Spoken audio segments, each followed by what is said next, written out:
Di tengah derasnya perkembangan alat-alat digital dalam bidang percetakan, ternyata sablon manual tidak begitu saja bisa terpinggirkan. Buktinya, hingga saat ini, pelaku usaha sablon manual tetap eksis. Mengapa demikian? Ternyata sablon manual dan sablon digital ada plus minusnya, sehingga untuk beberapa kasus, sablon manual masih menjadi pilihan pencetakan.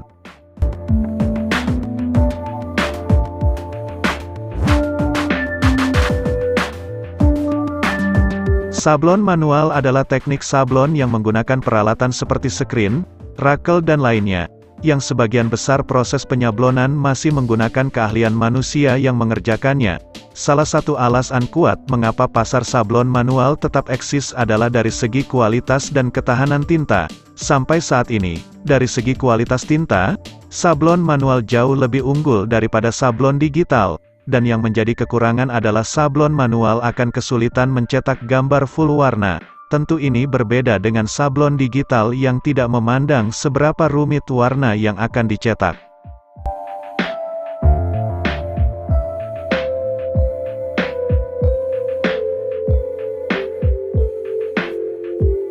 Kelebihan lain dari tetap eksisnya sablon manual adalah dalam hal volume dan area cetak yang bisa dikostum sesuka hati. Ini pun berbanding terbalik dengan sablon digital, di mana sudah ada ukuran-ukuran standar area yang bisa dicetak sesuai ukuran mesin.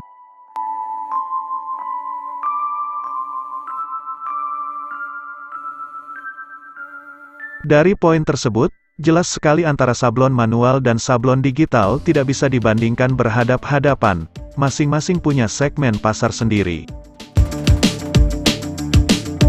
Namanya juga sablon manual, peralatannya pun tidak terlalu rumit. Sebutlah misalnya skrin sablon, rakel, film sablon, obat afdruk, coater, hair dryer, tinta sablon, dan meja sablon.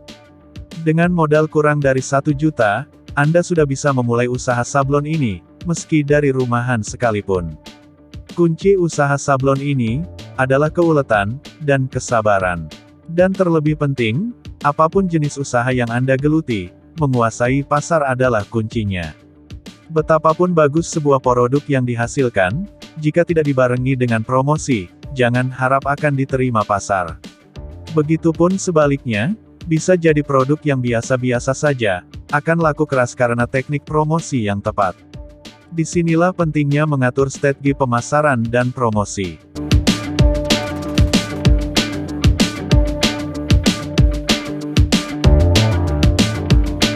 Beruntung saat ini, kita hidup dalam era digitalisasi, di mana dunia berada dalam genggaman.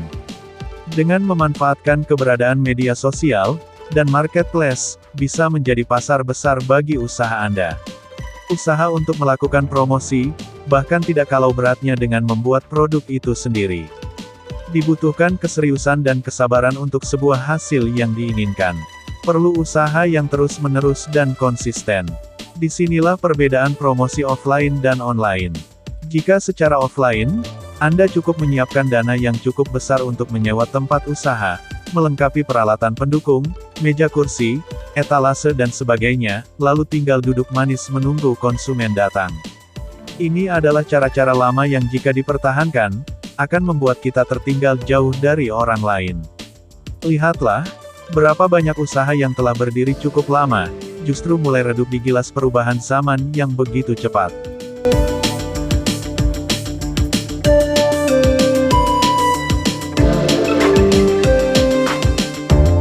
Lain hal dengan promosi online, di sini, Anda dituntut untuk terus update, tidak bisa duduk manis menunggu konsumen datang sendiri. Itulah beda perubahan, di mana terjadi pergeseran komunitas, dari dunia nyata ke dunia maya. Manfaatkanlah peluang itu.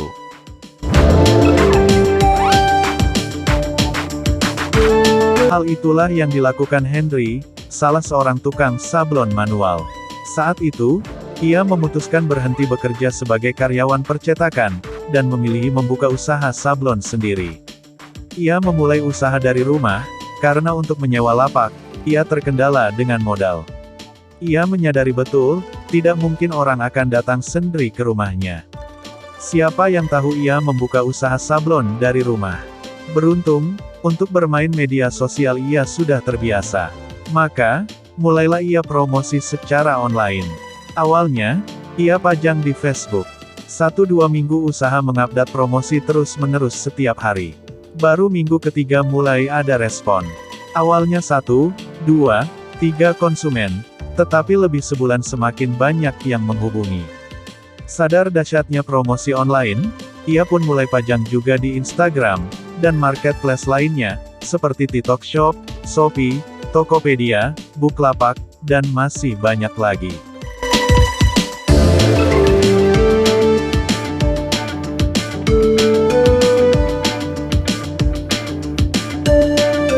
Saat ini, setiap hari tidak pernah kosong sablon yang dikerjakan Henry. Ada saja yang menghubungi, bahkan dari luar kota.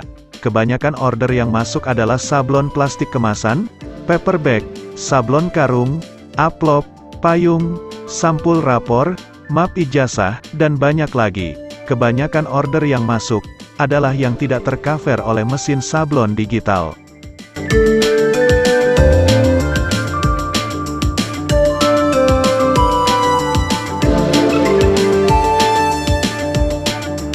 Kalau ditanya pemasukan, rata-rata dalam 1 bulan, Henry bisa meraup untung dari sablon manual ini 15-20 juta rupiah.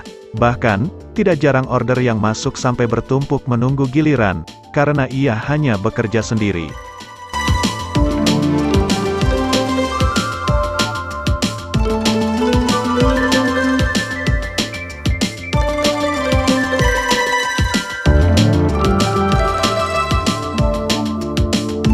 Berapa modal awalnya? 500.000 pun sudah cukup untuk start awal membeli screen sablon, rakel, ulano, cat, dan membuat meja sablon sendiri.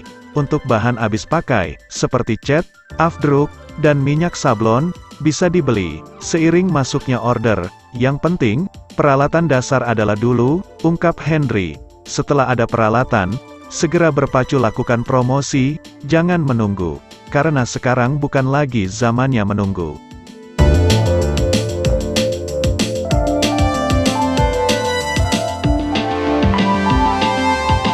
Dari pengalaman Henry, di sini kita belajar, membuka usaha sendiri, tidak selalu membutuhkan modal besar.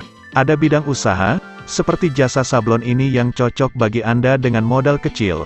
Kuncinya promosi, kemauan, dan kerja keras. Membuka usaha sendiri tidak butuh ijazah dan latar belakang pendidikan. Yang Anda butuhkan adalah kemauan dan semangat untuk memulai. Pengusaha selalu mencari perubahan, meresponsnya, dan mengeksploitasinya sebagai peluang. Jadi pengusaha itu enggak perlu modal, tapi mental.